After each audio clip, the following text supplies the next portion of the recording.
Aí você responde, eu que agradeço, pode ficar tranquilo, que eu estou chegando daqui a pouco, eu vou atrás disso. Aí eu levanto e coloco, vou tentar achar, porque esses dois aí são terríveis. O que você quer dizer especificamente com esses dois aí são terríveis? Pelo amor de Deus, né? Olá, é do Carvalho, melhor canal de corte do YouTube. Eu conto imensamente aqui com o like de vocês, que você mande o programa nos seus grupos de WhatsApp, e esses fatos que nós vamos revelar e entender melhor aqui hoje, chegarem ao máximo de pessoas possível. Então, manda o programa para os amigos e manda o programa para os inimigos, especialmente esse, porque esse é o Paulo Figueiredo Show. Eu quero entrar nas mensagens propriamente. Tem uma mensagem do Ayrton Vieira, que era o juiz auxiliar, pedindo que vocês que os relatórios que vocês produziam no TSE fossem feitos de uma forma assim, digamos, oficiosa, né? Aí ele fala assim, formalmente vai ficar uma coisa muito descarada. Que ele está se referindo aí que um juiz do STF pedisse diretamente, ele era do STF, que ele pedisse diretamente dados do TSE. Em quais outras ocasiões esse tipo de pedido chegaram até você e o que você costumava fazer quando você recebia orientações nesse sentido? O único pedido que eu recebi daquela forma foi aquele que foi passado para a imprensa, né? Use a sua criatividade, coloca uma coisa picante ali, outra coisa ali. Mas os outros pedidos que vinham, o Figueiredo, era assim, olha, o ministro pediu para você colocar mais coisa. Olha, o ministro falou que tem mais coisas, que já mandaram para ele. Então, quando chegava já um pedido, chegou um ponto, e quando chegava um pedido, ele falava assim, ó, vamos olhar tudo, vamos ampliar o que ele pediu, porque a gente já sabe como funciona, né? Nós vamos mandar para lá, ele vai reclamar, vai dar o show dele, e nós vamos ter que ficar refazendo, e isso não vai ter fim. Então, se ele pediu um, pega 2, 3, coloca e passa para frente. E pelo menos a gente não tem que refazer. E eu vou te dizer, Figueiredo, às vezes a gente fazia isso e ele reclamava. Interessante. Tem uma conversa que você está tendo com o próprio Ayrton Vieira, que se diz que eu e o meu amigo aqui, o Rodrigo Constantino, éramos terríveis, e que você tentaria achar algo que pudesse ser usado contra nós. Você, inclusive, diz que eu ainda era pior que o Constantino, e eu concordo, eu sou bem mais terrível do que o Constantino. Mas, no contexto dessa conversa, por que naquele momento você disse que eu seria terrível, e que o que você queria achar, e por que você disse também que era tão difícil encontrar coisa contra mim? Às vezes o termo encontrar algo que te prejudique, assim, para o Moraes não existia contexto que prejudicasse ou não prejudicasse. Qualquer coisa era motivo para prejudicar. Então, por exemplo, se eu pegasse você falando do Pato Donald e colocasse lá, ia te sancionar por causa do Pato Donald. Se eu colocasse você falando que a I-75 é ruim, ele ia te derrubar por causa disso. Então, talvez a palavra não foi muito bem colocada naquele momento, mas a gente já sabia o que ele queria. Ele queria volume de publicação sua. Ele queria que a gente encontrasse alguma coisa que você falasse de urna, que você falasse de golpe, que você falasse de intervenção militar. Então era isso que ele pedia para procurar. Por isso que eu falo, vamos olhar isso e aquilo. Agora, com relação a você, ao Constantino, e nesse caso, o Alan ganha, tá? Pelo amor de Deus, gente. Eu quero chegar no Alan. Volta de novo a conversa pra gente, Bruno, pra gente voltar nela. Essa conversa é interessante. Ela fala o seguinte, ele vira para você, e aí a gente está falando do Ayrton Vieira, juiz auxiliar do Supremo Tribunal Federal. Obrigado, Eduardo. Se você conseguir trocar as questões do Paulo Generoso, Paulo Figueiredo e do Constantino, ficaria muito bom. O ministro achou que todas elas acabam centradas na pessoa dele. Então, se puder trocar, achar alguma coisa que falam de defesa de golpe, critiquem as eleições, TSE, urnas e etc., ficaria melhor. Eu estou entendendo aqui que você tinha feito um relatório que nos citava, e aí o Ayrton está virando e falando assim, não, troca e procura alguma coisa, porque eles estão falando, esse relatório que chegou falando muito do Alexandre de Moraes, criticando muito o Alexandre. Ele está querendo coisas que tenham mais falando de defesa de golpe, crítica das eleições, do TSE e das urnas. E aí ficaria melhor. Veja o que você consegue. Tranquilo, muito obrigado, um abraço, etc.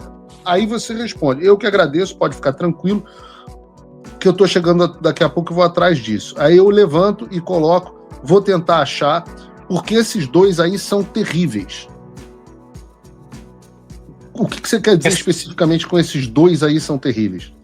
Pelo amor de Deus, né? Postar o Figueiredo ainda é pior. Acho que pois o Paulo Figueiredo ainda é pior. Eu ficava... Fala, amigos do canal. Tá gostando desse vídeo? Então não esqueça de deixar o like, comente o quanto quiser e compartilhe com seus amigos e inimigos por um Brasil melhor e mais justo. Inscreva-se no canal e nos ajude a chegar a 1 milhão de inscritos. Não saia daí que o melhor desse vídeo ainda está por vir. Melhor canal de corte do YouTube. Traumatizado. Porque se era eu que tinha que olhar, ô Figueiredo, pelo amor de Deus, você postava às vezes 100 coisas num dia só. E olhar todas as suas redes com o volume de coisas que era postado, ninguém merece. Ah, entendi. Entendeu? Era terrível porque eu postava muito. Muito, muito. Até para identificar as coisas, ficar olhando. E no tempo que o Moraes queria, era pior ainda. Eu nunca vi alguém postar tanto quanto você postava. Você era o top de postar. Você não era o top de criar perfil, mas você era o top de postagem.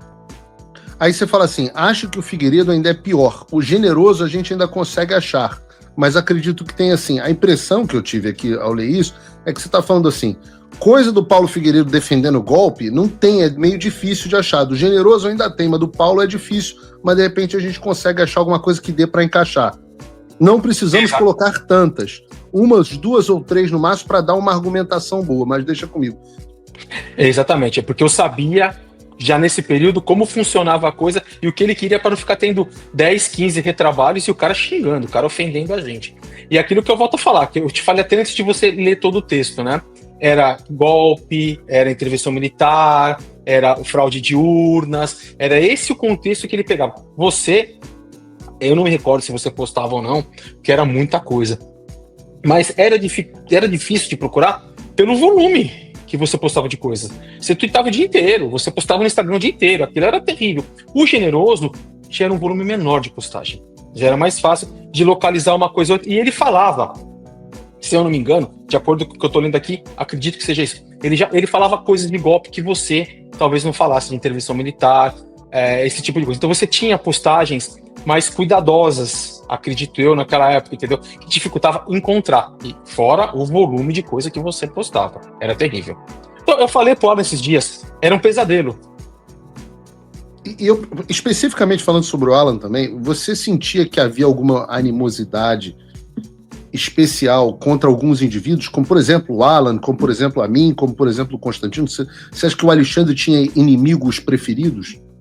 Hoje sou eu, né? Já te falei isso. Mas antigamente era Alan, você, Constantino, que estavam aí fora, Zambelli, é praticamente esse daí. Óbvio que tinha com menor busca, Daniel Silveira, Nicolas pedia, Biaquices pedia, mas você, o Alan e o Constantino era o top one.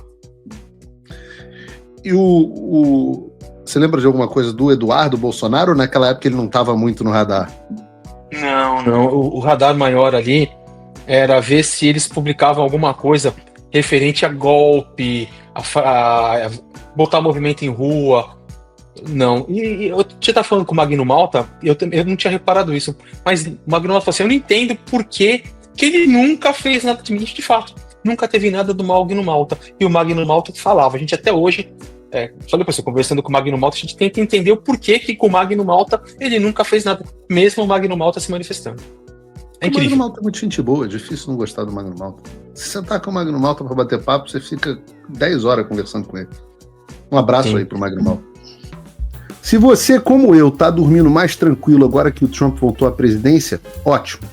Mas e o Brasil? Nosso país continua no buraco. A volta do Trump nos dá esperança, mas as coisas não vão se resolver sozinhas. Vai ser preciso muito trabalho, meu e seu. E não adianta xingar muito nas redes sociais achando que isso resolve alguma coisa. Não tem salvador da pátria, não tem um político que vai resolver por você. A responsabilidade é sua. Eu larguei tudo para me dedicar a isso. E você? Como você pode ajudar sem abandonar as suas obrigações? Simples. Apoie quem está na linha de frente. Sem isso, esse trabalho simplesmente não continua. Acesse www.apoia.se www.paulofigueiredoshow.com/apoie e com a partir de $5 por mês, garanta que isso siga em frente. Se puder ir além, torne-se meu patrono Gold e participe do meu grupo privado e ajude a definir as minhas próximas pautas. A diferença entre vencer e perder está na ação. Durma tranquilo, sabendo que você fez a sua parte. Obrigada por assistir o vídeo até o final. Se você já chegou até aqui, confere se já está inscrito no canal e se já deixou aquele like generoso. Estamos quase chegando a 1 milhão de inscritos e a sua ajuda é muito importante para levar o canal Olavo do Carvalho mais longe.